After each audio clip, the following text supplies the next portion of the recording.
आप सभी दर्शकों का स्वागत है। मैं प्रीति दयाल आपके साथ। देखिए, बिहार की सियासत में 2025 में होने वाले बिहार विधानसभा चुनाव से पहले ही खलबली देखने के लिए मिल रही है। ऐसे में अगर हम बात करें एनडीए गठबंधन की, तो इस गठबंधन के घटक दलों के नेता ही आपस में भिड़ गए हैं और वार पलटवार पूरे तरीके से जारी है। बता दें कि यहाँ बात कर रहे हैं केंद्रीय मंत्री व लोजपा रामविलास के सुप्रीमो चिराग पासवान की, जो कि बता दें कि जो जेडीयू के नेता हैं चेतन आनंद, उनके निशाने पर आ गए हैं। अगर पिछले दिनों की आपको याद दिलाए तो बाहुबली नेता आनंद मोहन ने चिराग पासवान पर जमकर भड़ास निकालते हुए कई सारे सवालों की बौछार कर दी थी।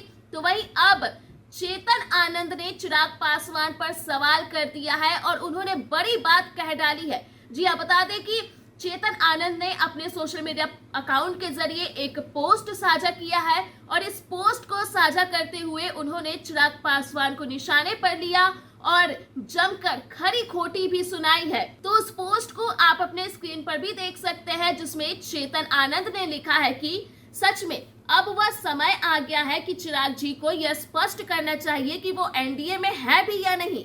मांझी जी द्वारा खाली एनडीए की सिर्फ एक सीट थी, इमामगंज, जहां एनडीए की सबसे ज्यादा प्रतिष्ठा फंसी थी, जहां दीपा मांझी जी के सामने कोई जितेंद्र पासवान खड़े थे और वह 37,000 वोट ले आते हैं। यह बताता है कि या तो आप इसलिए नहीं गए कि आप वहां वोट ट्रांसफर नहीं करा सकते थे, या जीतन राम मांझी जी को उनके घर में उन्हें नीचा दिखाना चाहते थे, या फिर जनसुराज से अंदर खाने आपकी कोई डील थी। बता दें कि आगे चेतन आनंद ने यह भी लिखा कि गत संसदीय चुनाव में आप 3 बार शिवहर का कार्यक्रम लगवाकर हेलीपैड बनवाकर नहीं आते हैं।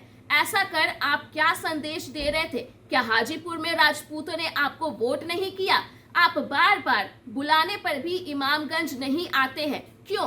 क्या दीपा मांझी दलित नहीं है, या भविष्य में आपको मांझी वोट नहीं चाहिए? मेरी सलाह है, सच का सामना कीजिए, आप अपना स्टैंड क्लियर कीजिए, साथ में है भी और नहीं भी, ऐसा नहीं चलेगा। आगे चेतन आनंद ने यह भी लिखा कि याद रखें, कभी अटल जी के नेतृत्व वाली केंद्र की एनडीए सरकार को बचाने के लिए मेरे पिताजी सामने आए थे और आज जरूरत पड़ी तो नीतीश जी के नेतृत्व वाली एनडीए सरकार को बचाने मैं सामने आया।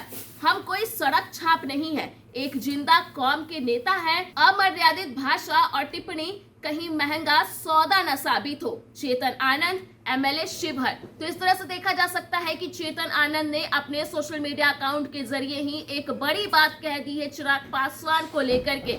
ऐसे में देखना दिलचस्प होगा कि जिस तरह से बाहुबली नेता आनंद मोहन ने उन्हें लेकर के, यानी कि चिराग पासवान को लेकर के अपना बयान दिया था, तो वहीं अब चेतन आनंद भी चिराग पासवान पर बरस पड़े हैं। तो ऐसे में चिराग पासवान की क्या कुछ प्रतिक्रिया सामने आती है, यह तो देखने ही वाली बात होगी। तो फिलहाल के लिए इस खबर में इतना ही। अगर आपने अभी तक हमारे YouTube चैनल को सब्सक्राइब नहीं किया है तो इसे जरूर सब्सक्राइब कर दें। इसके साथ ही अगर ये वीडियो फेसबुक के माध्यम से देख रहे हैं तो पेज को लाइक करना ना भूलें।